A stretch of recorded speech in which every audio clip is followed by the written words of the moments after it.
Gente, vamos entender o que está acontecendo na China com esses surtos múltiplos de pneumonias e doenças respiratórias importantes, com hospitais lotados, internação, e aqui no Brasil também com esses surtos do que está se chamando pneumonia silenciosa, que está deixando todo mundo apavorado. O pediatra, quando tem uma pneumonia silenciosa, o pediatra tem que abrir a boca, né? Então é o seguinte, gente, hoje de manhã acabou de chegar uma confirmação da Organização Mundial da Saúde, que receberam uma resposta oficial da China às solicitações que eles tinham feito de informações sobre esses surtos, confirmando que muita gente aqui já estava imaginando, e no mundo inteiro, que esses surtos de pneumonia e doenças respiratórias são por patógenos conhecidos. Vírus sincicial respiratório, que causa bronquiolite, adenovírus, influenza, que causam quadros gripais, o próprio Covid e também o Mycoplasma pneumoniae, que é uma bactéria que causa uma pneumonia mais lenta, mais que a gente chama de atípica, né? Sem tantos sintomas, como uma tosse chata, às vezes com febre baixa, que se prolonga durante muitos dias. Esses patógenos todos estão disparando na frequência na China. Por quê? Porque a China passou por aquele período longo de política zero Covid, com lockdowns muito prolongados, né? E que liberou no ano passado.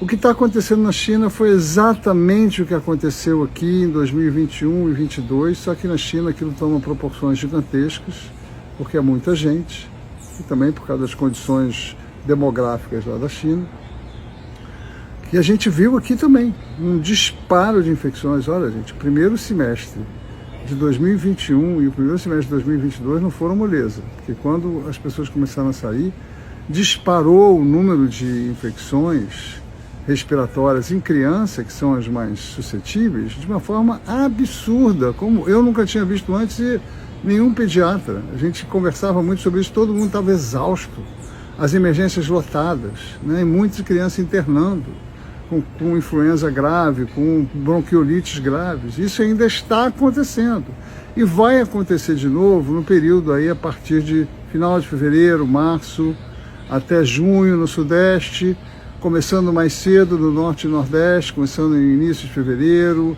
indo até um pouco mais cedo, início de junho, e no Sul um pouquinho mais tarde, de março até julho mais ou menos. Isso é sempre o pico de sazonalidade das principais viroses respiratórias que eu acabei de listar e que se repete todos os anos, mas que nos últimos anos tem sido muito forte. Isso junta o início do outono, o resfriamento e especialmente o retorno das aulas, quando as crianças já passaram muito tempo sem se ver, sem se encontrar, sem que os vírus circulassem, começam a circular e começam surtos que a imunidade está lá um pouquinho mais para baixo. E também se imagina que a Covid tenha perturbado o equilíbrio do nosso sistema imunológico. Aí outro motivo importante para a gente se vacinar contra a Covid ainda e vacinar as crianças, né? Porque quando você tem uma infecção por Covid, a tua reatividade fica hiperexcitada e pode causar inflamações excessivas quando você enfrenta esses vírus que normalmente causariam doenças, mas doenças um pouco mais leves. Isso são hipóteses ainda. Há também a hipótese que a Covid reduziu as nossas defesas. Enfim, e a Covid foi maciçamente disseminada e infectou a maior parte da humanidade. A gente sabe disso, né? Então, é muito provável que tenha relação com isso, mas o importante é entender que não é um surto de uma nova pandemia, não vai chegar aqui no Brasil. O que vai chegar aqui no Brasil é em fevereiro, março. Nós vamos ter a nossa sazonalidade com aumento de casos e muita criança fazendo bronquiolite, gripe e Covid, etc, etc, etc.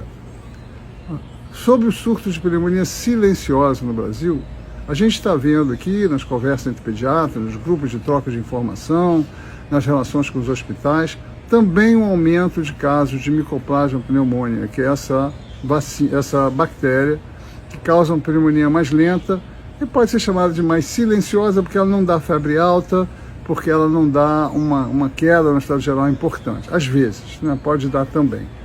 Então é isso. Se seu filho está tossindo há muito tempo, com uma febre chatinho, até 38, 38 e pouquinho, que está lá brincando, mas que não está bem, que está tossindo muito, leve no pediatra, ele vai provavelmente pedir um raio-x, é possível que apareça alguma consolidação, mas o tratamento, gente, é muito simples, tá?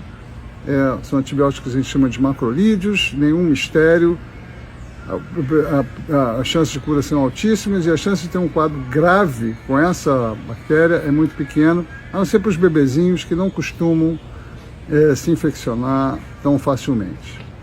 É isso, muita tranquilidade, não precisa de pânico, não vai chegar nova pandemia, pelo menos por enquanto agora. Se a gente cuidar do meio ambiente, vai demorar mais a chegar, ou não chega. E cuidar das nossas crianças, né? Já já eu ponho aqui de novo, você pode procurar aqui no feed, vários posts sobre como cuidar de quadros respiratórios, de tosse, de broncoespasmo. Isso é o mais importante. Lembra, hidratação, lavagem nasal, nebulização com soro, mel para tosse também para os maiores de um ano e pouco, são os cuidados gerais mais importantes. E claro, nunca mandar para a escola uma criança com febre, ficar em casa até melhorar e procurar o atendimento médico se essa febre for prolongada, for muito alta, queda de estado geral, tosse importante, falta de ar, dificuldade de respirar, etc. Tudo que eu já falei aqui várias vezes, tá bom?